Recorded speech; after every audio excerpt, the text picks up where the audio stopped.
I honestly do not understand why everyone is acting like I destroyed my whole marriage over one little dance. Yes, I know the title sounds dramatic. People keep sending it to me like it is a warning label. Look, this is you. This is what happens when you play games. I see the comments under the reposts, and it is always the same. She got what she deserved. Play stupid games, get painful consequences. If my wife did that, I would leave too. They talk like they know me, like they were there. Like one video taken from the worst moment of my night is my whole truth. Nobody is asking why I did it. Nobody is asking how it got that far. So let me tell you my side. From my point of view, I did not cheat. I did not go home with someone else. I did not kiss anybody. I did not do anything that most people in a club are not already doing every weekend. I just wanted my husband to finally act like I was worth fighting for. Is that really some terrible crime? Because that was the whole point. I needed to know he still cared. I needed a reaction. He never gets jealous, ever. I could walk through a room full of people and he would just smile and say, "Have fun." No spark, no tension, no little, "you are mine" feeling. At first, I told myself that meant he trusted me. Later, it started to feel like he just did not care. So yes, I decided to test him. Call it childish if you want. I call it trying to wake someone up who has been asleep for too long. The whole thing began on a boring Friday afternoon.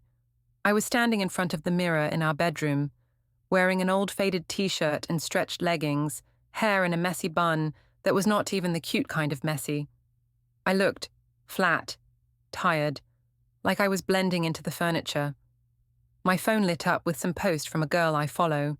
Full makeup, nice dress, caption like, "Girls' night out, still got it." Hundreds of likes, heart emojis, fire emojis, comments telling her how pretty she looked.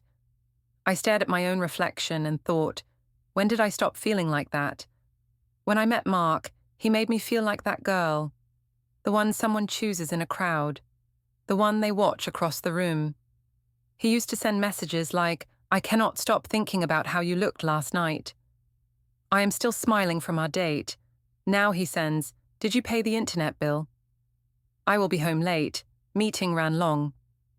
He used to pull me closer in public. Now he pulls his phone out. So I walked into the living room. Mark was on the couch, headphones on, staring at his laptop. Not work this time. Some game with bright colors and little characters. He laughed and yelled into the mic, "Nice move, man." I stood there, waiting for him to notice me. He did not. I stepped closer. "Mark," I said. He paused his game and pushed one ear of the headphones off. "What's up?" he asked. I crossed my arms. "We never go out," I said. He blinked. "We went out last weekend. We got sushi." "That was takeout," I snapped. "We ate it in front of the TV while you watched highlights on your phone. That does not count." He frowned a little, like he thought I was being dramatic. "Okay," he said slowly. "What do you want to do?" "I want to go somewhere loud," I said. "Music, dancing, actual people." "A club." He made a face. "A club?" he repeated. "Babe, I am tired. Work was crazy this week. Clubs feel young now, crowded, noisy." "So what?" I shot back. "I am supposed to just sit at home and turn into a houseplant. I want to feel like a person sometimes." He sat back and looked at me more carefully, like he was finally hearing me. "If you really want to go, we can go," he said. "I just do not want you to feel like I am forcing myself and ruining your night." "You are not that powerful," I said, rolling my eyes to hide the sting. "Get dressed. We are going." He smiled a little at that. The old smile, the one from when we first dated. All right, he said. "Give me some time." I should have left it there. A normal couple night. Music, drinks, dancing together. But as I walked back to the bedroom, another thought slipped into my mind like a little shadow. If he sees other guys looking at you, maybe he will finally show some passion. That thought sat in my head and did not leave. I opened my wardrobe. Safe dress, careful jeans, soft sweaters, All the clothes for grocery runs, family dinners, polite evenings. Then I saw it, the dress, short, tight, bright, the one he once said made him nervous because every man in the room stared at me when I wore it. Back then he said, "You look amazing. I just feel tense. I want to enjoy the night, not worry about someone grabbing you." I stopped wearing it for him because I thought it made him uncomfortable. Now I pulled it out on purpose. I slipped it on and watched how it hugged my body. For a moment I saw the girl I used to be, the one who walked into a place and felt eyes turn. I did my makeup heavier than usual. Eyes darker, lips shiny, highlighter on my cheekbones. I fixed my hair slowly until it looked like effort, not laziness. By the time I finished, I did not look like tired wife in leggings anymore. I looked like someone who demanded attention. I walked out to the living room. He was tying his shoes. He looked up. His eyes widened for a split second. "Wow," he said. "You went all out." "Is that a problem?" I asked, already annoyed that this was all he said. "No," he replied. "You look good, really good. I just did not know we were going that big." "Sorry, my existence is confusing for you," I muttered. He frowned. "I did not mean it like that," he said. "You look amazing. Okay? Can we just go and have fun?" He said the right words, but there was still no edge, no hint of, "I might lose you and that scares me." Just a polite compliment. I wanted more. I wanted him to feel a little afraid of losing me. I wanted proof I still had that kind of power. And that is when the test stopped being a tiny idea and became a decision. The club was already busy when we got there. Line at the door, music thumping behind the walls, groups of people taking pictures on the sidewalk. We finally got inside. Noise, lights, bodies moving everywhere. It was like stepping into another world, one where people remembered I existed. I could feel eyes on me, not just from men, from women too. Quick glances up and down, little looks of judgment or approval. And I liked it. I am not going to pretend I did not. We went straight to the bar. "I will have a drink," I said, before he could suggest water. The bartender asked what I wanted. I picked something strong and sweet. "You are starting early," Mark laughed. "I want to relax," I replied. "Is that allowed?" "Of course," he said. "I will just have a beer." While we waited for our drinks, I looked around. Some people danced. Some leaned close to talk. Some just stood and watched. I noticed more than one pair of eyes traveling over my dress. I straightened my shoulders. Mark checked his phone. Messages, work chat, some video his friend sent. I stood right next to him in a dress that felt like a small scandal, and he was reading group chat jokes. The drinks arrived. I took a long sip. "Let us dance," I said. "You go ahead," he replied. "I will finish this and join you in a minute." "Right," I said, my tone sharper than I wanted. I walked away before I could start to fight right there. I found my friend Lana near the edge of the dance floor. We had planned to meet up if she could make it, and of course she did. She saw me and her jaw dropped. "Oh my," she said, "you look illegal. Your husband is going to lose his mind." "Honestly, I hope so," I said. She gave me a curious look. "What is that supposed to mean?" I leaned in closer. "I am going to test him tonight," I said. "Jealousy test." "Oh no," she said immediately. "No, no, no. I do not like how that sounds already." "He never reacts," I told her. "I can talk to anyone, dance with anyone, and he acts like he is made of stone. I need to know if he still cares enough to get upset." Lana pressed her lips together. "You know I love you," she said, "so I'm going to say this gently. This sounds like a terrible plan." "It is not terrible," I said. "It is harmless. I am not going to kiss anyone. I am not going home with anyone. I just want to see if he will actually move if he thinks someone else has my attention." "And what happens if he does not?" she asked quietly. "Then I know," I said. "Then I stop wondering." She sighed. "Fine," she said. "But do not say I did not warn you when this blows up." I laughed. "It is just a club," I said. "People dance. Nobody's life ends over that. Now I hear how blind that sounds. Back then, it felt true. At first, I just danced near people. Music loud, lights flashing, bodies moving close, then apart. I left a bit of space between myself and everyone else. Enough contact to feel the energy, not enough to cross any line. Out of the corner of my eye, I noticed a guy looking at me. Tall, strong build, simple dark shirt, not model level, but confident in how he stood. I turned slightly more toward him.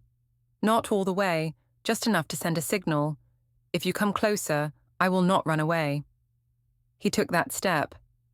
Then another. Soon he was right beside me. He did not talk at first. He just matched his movements to mine, testing, seeing if I would move away or let him stay.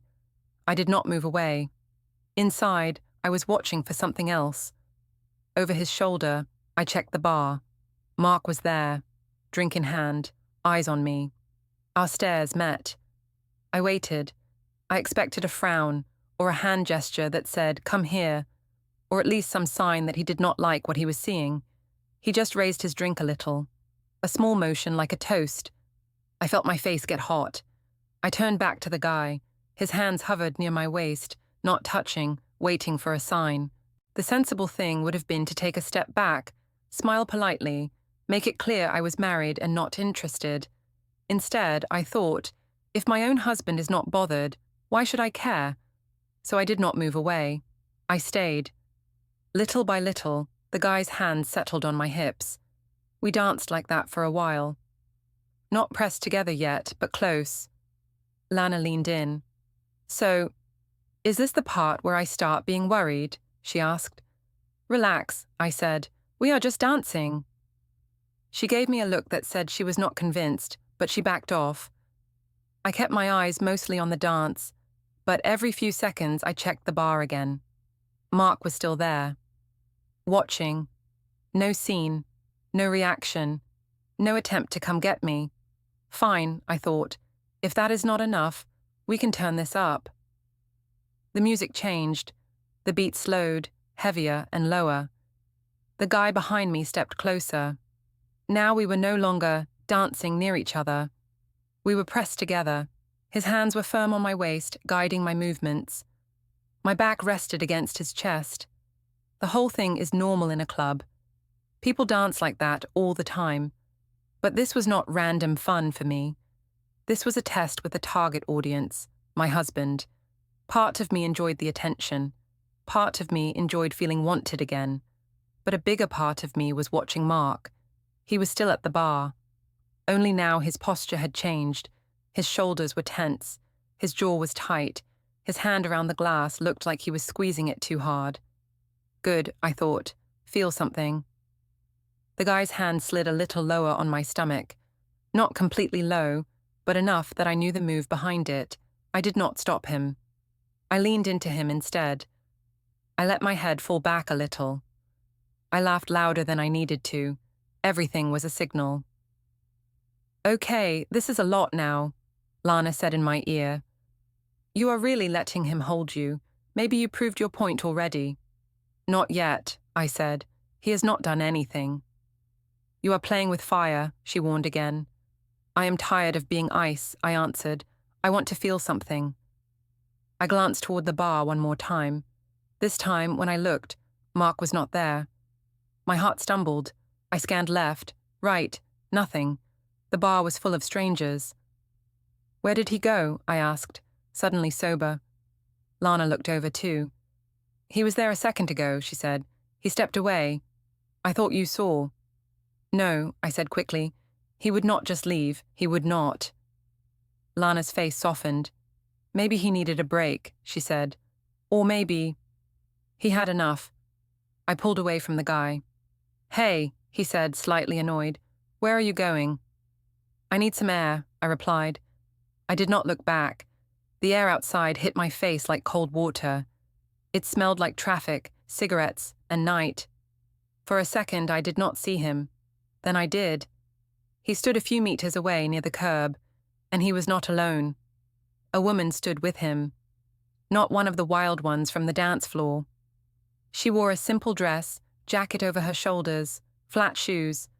She looked steady, pulled together, quiet. She rested a hand on his arm as he spoke.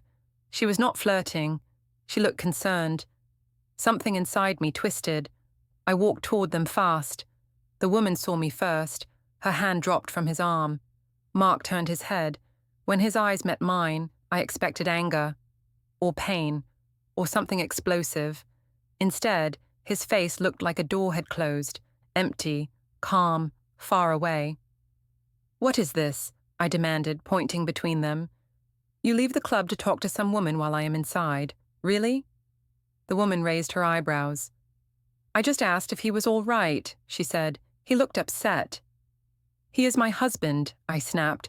"I will decide if he is all right." Mark looked at me. "You decided a lot of things tonight," he said quietly. "None of them included me." "Do not start with that," I said. "I was dancing. That is literally what people do in clubs. You just walked out." "I walked out when I realized I did not have to stand there and watch my own wife hold on to another man like I was invisible," he replied. The woman shifted uncomfortably. "I think I will give you two some space," she murmured. "Thank you, Anna," he said. "I appreciate you checking on me." She nodded and took a few steps back. Before she could leave, I shot at her. "Are you two going somewhere together?" She looked straight at me. "No," she said. "I am going home. Alone, like most people who know how to act." Her tone was not harsh, just firm. She walked away. I suddenly felt very small, even in that bright dress. I turned back to Mark. "So this is what you do," I said. "I dance near one person, and you run outside to talk to some stranger who touches your arm. How is that fair?" He gave a short, humorless laugh. "You did not just dance near him," he said. "You pressed yourself against him while you watched me from across the room." "You do not own my body," I said, grabbing for the last piece of power I thought I had.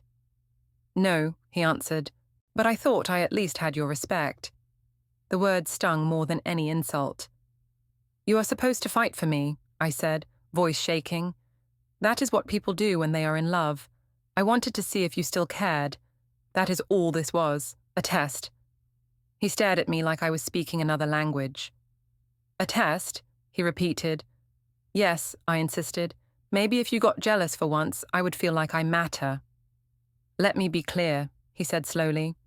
"Your plan was, hurt me in public and see if I still crawl back to you after." "It was harmless," I argued. "I did not kiss him. I did not go anywhere with him. I just danced. Everyone dances like that." "You did not do it for fun," he said. "You did it as a weapon. You turned a stranger into a tool to hit me with. And you want me to prove my love by reacting on your command." "You are twisting it," I said, even though I knew he was not. He shook his head. "I stood there and watched you enjoy it," he said bitterly. "The way you laughed, the way you leaned into him, the way you kept checking if I was watching. You did not look confused. You did not look uncomfortable. You looked thrilled." "I wanted you to move," I shot back. "That was the point. I wanted you to come over and pull me away and say, 'You are mine.'" He looked at me for a long time. Then he said the line I cannot get out of my head, no matter how hard I try. "If you want a man to fight for you," he said softly, "go dance on him again." I blinked. "What is that supposed to mean?" I asked. "It means I am not going to compete with some stranger for your attention," he said. "I am not going to fight over you like some prize at a fair. I am your husband, not a contestant in your little game." "You are exaggerating," I said, feeling panic rise. "You are overreacting. This is just—" "It is not just anything," he interrupted. "You turned our marriage into a stage and invited an audience. You used public humiliation to measure how much I care. And now you are angry that I am not performing your script." A rideshare pulled up to the curb. Mark glanced at his phone. "That is mine," he said. "Where are you going?" I demanded. "Home," he answered. "You have more dancing to do, right?" I grabbed his sleeve. "You're not going with that woman, are you?" I asked. "The one you were talking to?" He looked at me like I had lost my mind. She checked if I was okay, he said. That is more care than you showed all night. That is not fair, I said quickly. I am your wife. Exactly, he replied. You are the one who should have protected us tonight, not her. The driver unlocked his door. I rushed to the other side, trying to pull the handle. Locked. There is only one passenger on the app, the driver called. I cannot take more without changing it. Mark, I said, tell him I am with you. Tell him to open the door. He looked at me one more time. I am not sure you are with me, he said. He sat down in the back seat. Mark, I yelled. He buckled his seatbelt. I banged on the window. Look at me, I screamed. You are supposed to fight for me, not leave me. He stared straight ahead. The car started to move. I ran beside it for a few steps, still hitting the window, still shouting his name. He did not turn, not once. The car sped up and joined the traffic. The red lights at the back grew smaller and smaller, then disappeared. People outside the club watched the whole thing. Someone laughed quietly. Someone whispered something to their friend. Someone raised their phone and filmed. Of course. More content. I could feel my face burning. I stood there in my bright dress and bare feet, heels in my hand, mascara running down my cheeks. Then my knees gave out, and I sat on the curb. I covered my face and cried. Not pretty little movie tears. Real crying. Short gasps. Shoulders shaking. I did not know if I was crying because he left, or because I finally understood that this time he really might not come back. Lana came outside and found me. She sat down next to me, dress pooling on the dirty pavement. Hey, she said softly. Come on, let us get you home. He was not supposed to leave, I sobbed.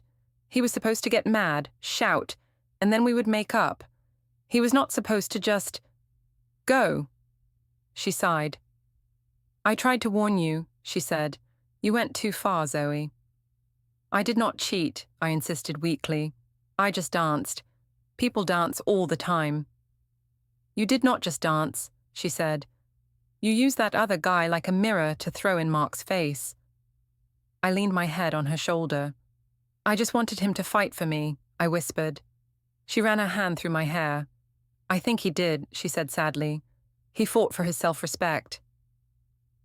We called our own ride. In the car, I kept checking my phone. No new messages. The screen stayed stubbornly blank, like it was judging me. I typed, "Where did you go?" Stared at it, hated how desperate it looked, deleted it. I typed again, "Please answer me." It sounded even worse, like I was already begging. Deleted that too. My fingers hovered over the keyboard for a long time before I finally wrote, "Can we talk when you get home? I am sorry. I did not mean to hurt you." I watched the little status appear. Delivered. And then, nothing. No dots, no typing, no reply. Just that one word, delivered. Like the message had reached his phone, but he had thrown it into space. When I walked into our apartment, something felt wrong immediately. You know that heavy silence that almost has weight? That was it. Too quiet. Too still. Even the air felt different, like someone had opened a window and let something important out. I half expected him to be on the couch, sitting there with his arms crossed, waiting to start a fight. That tense, electric kind of quiet that comes right before people start raising their voices and saying things they will regret later. But the couch was empty. No shoes by the door. No jacket tossed over the armrest. No keys on the entry table. It looked like a showroom version of our home. Same furniture, no life. My heart started tapping faster against my ribs. "Mark," I called. No answer. I walked down the hallway, every step suddenly too loud. The bedroom door was open. His side of the bed was perfectly smooth, blanket untouched, pillow still the way I had left it in the morning. The phone charger that always sat on his nightstand, the one he was weirdly possessive about, was gone. That tiny detail hit harder than anything else. He never goes anywhere without that charger, I thought. Then, he didn't just step out. My chest tightened like someone had wrapped a belt around it and pulled. I went to the wardrobe and yanked the doors open. Most of his clothes were still there. Shirts on hangers, jeans folded on the shelf, the jacket I bought him last winter still hanging where he always kept it. For a second, my lungs remembered how to work. He just needed some space, I told myself out loud, because saying it made it feel more true. He is cooling down at a friend's place. He will come back tomorrow and we will talk like adults. We always do. I clung to that like a lifeline. I forced myself into normal motions. Shower, warm water, soap, washing away the smeared makeup and dried sweat from the club.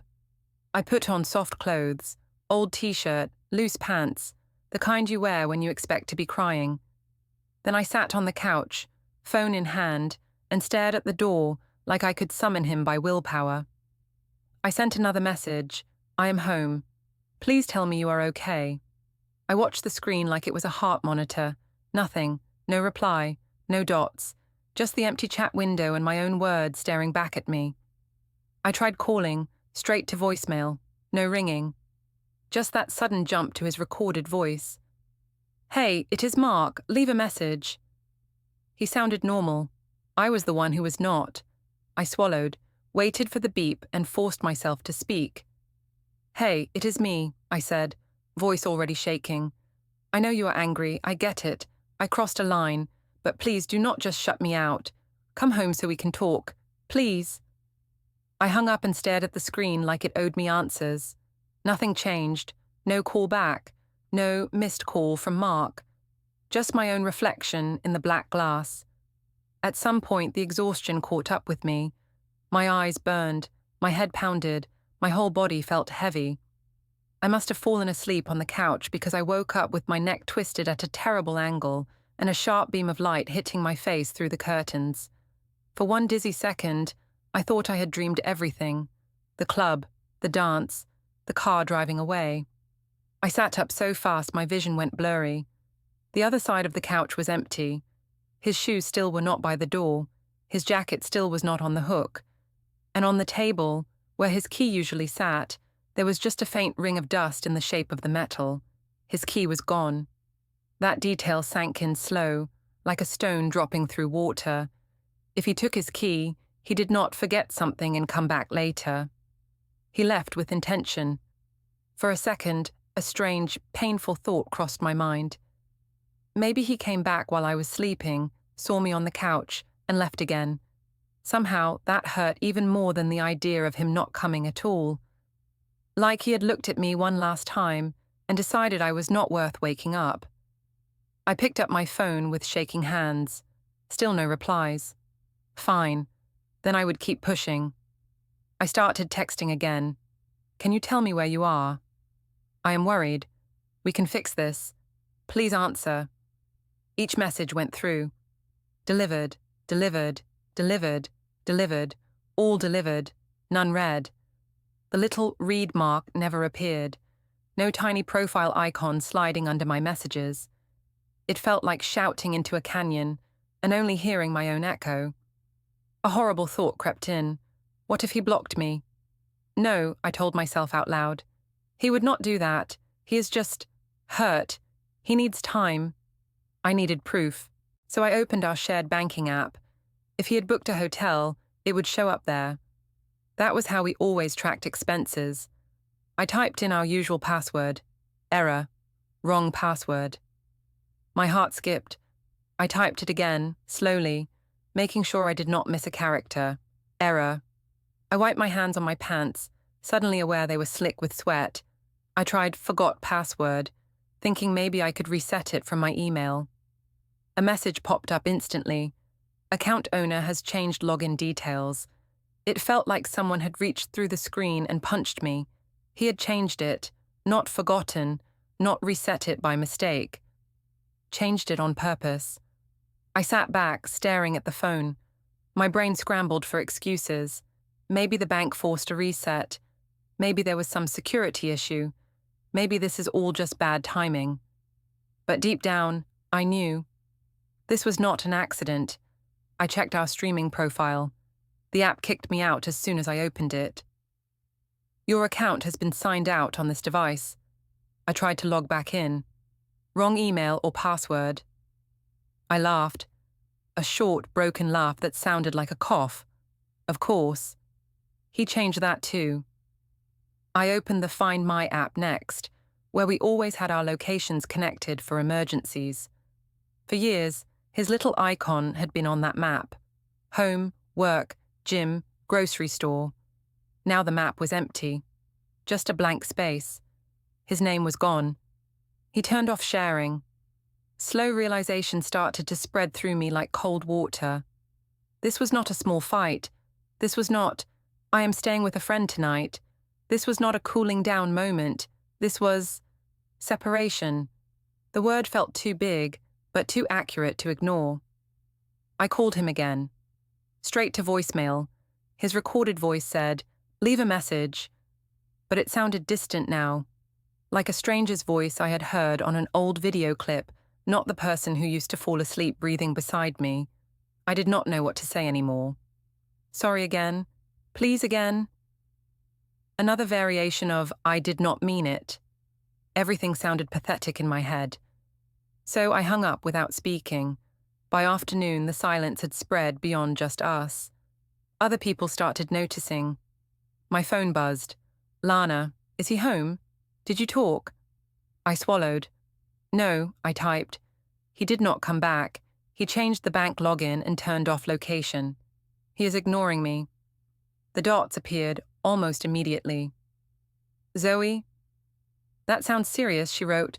"Maybe give him space for a day. Let him cool off." Space. The word felt ridiculous. He had not just taken space. He had taken access to our money, to our shared apps, to our locations, to everything that said, "We live one life together." I stared at her message. Space. I felt like he had moved to another planet and cut the rope between us. Before I could answer her, another notification popped up. His sister. My stomach twisted.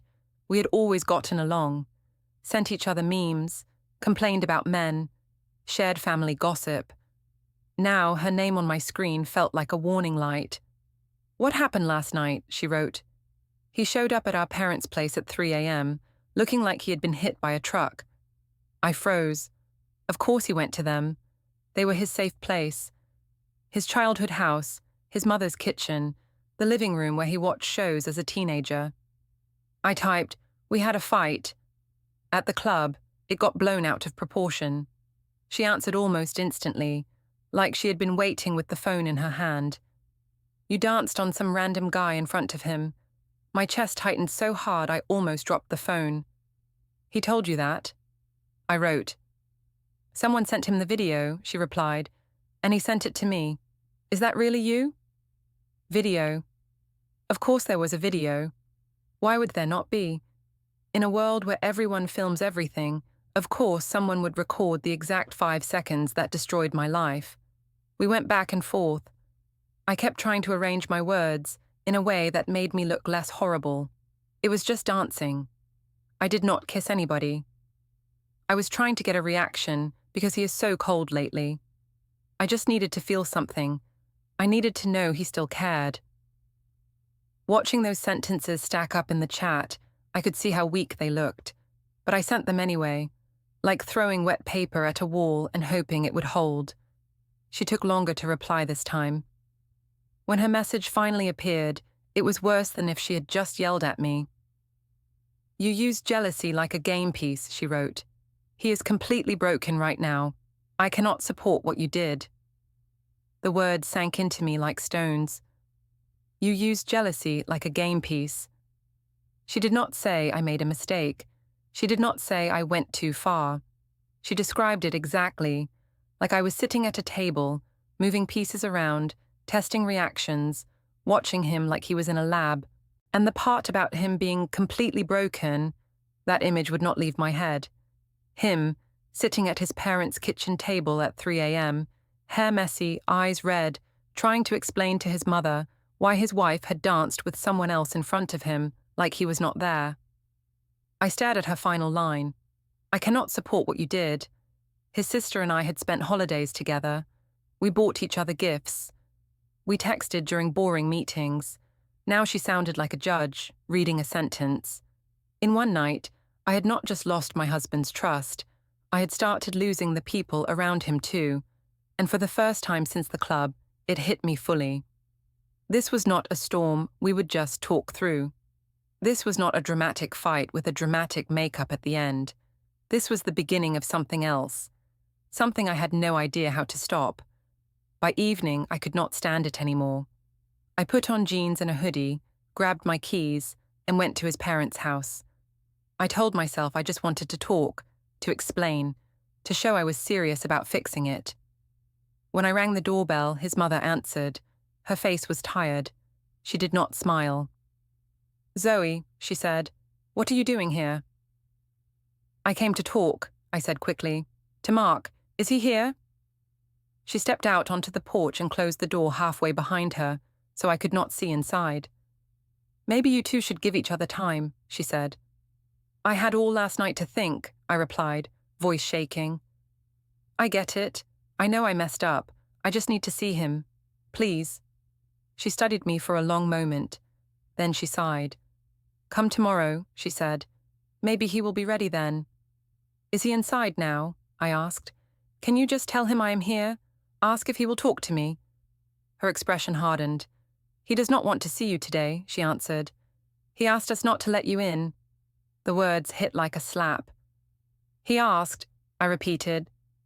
"You mean you are helping him block me out?" "We are helping him feel safe," she said quietly. That was worse. I wanted to argue. I wanted to say, safe from what? Dancing. But I saw the look in her eyes and knew it would only make me look worse. So I turned around, walked back down the steps and sat in my car. I put my forehead against the steering wheel and just stayed there for a long time. The video that went viral is not of the dance. It is not of me laughing with that guy. It is of the moment outside the club. You can hear me shouting, "Wait, you are supposed to fight for me." You can see me hitting the car window with my hand. You can see him not looking back. Every time somebody sends it to me with some comment like, "You played yourself," I want to scream, "You are only seeing 10 seconds of my worst moment. You did not see the months where I felt invisible. You did not see the slow fade of passion into quiet routines. You did not see me begging for tiny signs that I still mattered." But then I remember what my therapist said. Yes, I have a therapist now. Surprise. She asked me, "When you decided to dance with that man like that, what were you hoping would happen?" "I wanted my husband to react," I told her, "to show emotion, to pull me away, to say I was his." "And what happened?" she asked. "He left," I said. "And what did that tell you?" she asked. "That he did not care enough to fight for me," I answered automatically. She waited. Then she said gently, "Or it told you that he cared enough about himself not to stay where he was disrespected." I did not like that answer.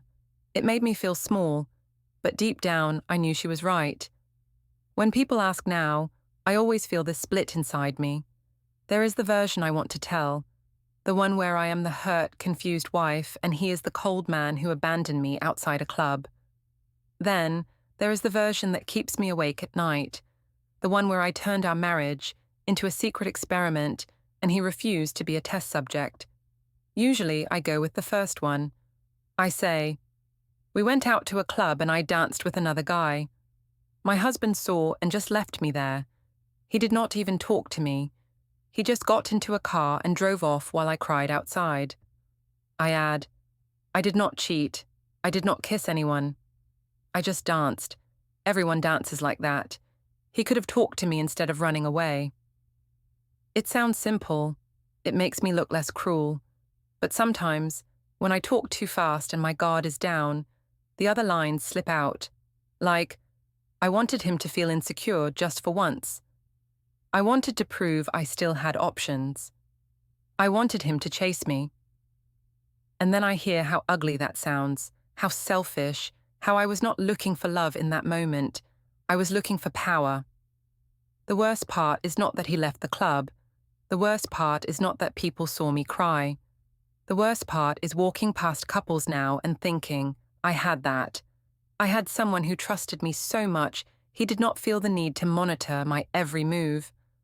And I crushed it because I was bored, because I was restless, because I wanted him to fight for me like in movies, instead of talking like an adult. I wanted a scene. I got one, just not the one I wrote in my head. In my version, he was supposed to march onto the dance floor, take my hand, pull me away from the other guy, maybe even argue with him a little, then drag me outside. We would have had a big dramatic fight under the streetlight, said terrible things, cried, then ended up holding each other and promising to do better. In reality, he watched quietly. He saw exactly who I was willing to become to get attention. Then he walked away and refused to play along. He chose himself. I still do not know if I hate him for that, or respect him. Maybe both. People ask, do you regret it? Of course I regret losing him. I regret standing on that sidewalk with makeup running down my face while strangers filmed me. I regret how small I looked in that bright dress. But do I regret wanting proof that I mattered? No. I regret the method, not the need. I needed something from him. Instead of asking directly, I created a test he did not know about, then punished him for failing it. That is what everyone loves to point out. She made up rules he did not even know he was playing under. They are right. I hate that they are right, but I am still angry at him too. I am angry that he never said, "Hey, I see you trying. I know you feel invisible. Let us talk about it." I am angry that he could watch me walking toward a bad decision for months. Tiny comments about how other people noticed me, little digs about how he never reacts, and still never think, maybe she is more lonely than she lets on. So yes, I messed up, but part of me still thinks, if he had given me a little more passion, I would not have gone looking for it in a room full of strangers. I know that is not fair. Feelings rarely are. Sometimes when I replay the night in my head, I pause on one moment. Not the dance, not the ride, not the crying. It is when I shouted, "You are supposed to fight for me." And he answered, "If you want a man to fight for you, go dance on him again." At the time, I heard, "I do not love you enough to try." Now, after many long nights and many conversations with people who are not on my side, I hear something else. I love myself enough not to fight for someone who just used me as a target. I still do not know which version hurts more. Maybe that is the real punishment. Not the video, not the comments, not even the empty space on the bed where he used to sleep. The real punishment is knowing I tried to make him feel insecure. And all I really did was show him he deserved better than the way I treated him. I tried to make him fight for me by grinding on another guy. He chose to fight for his self-respect instead. And whether I like it or not, that is the part of the story everyone remembers.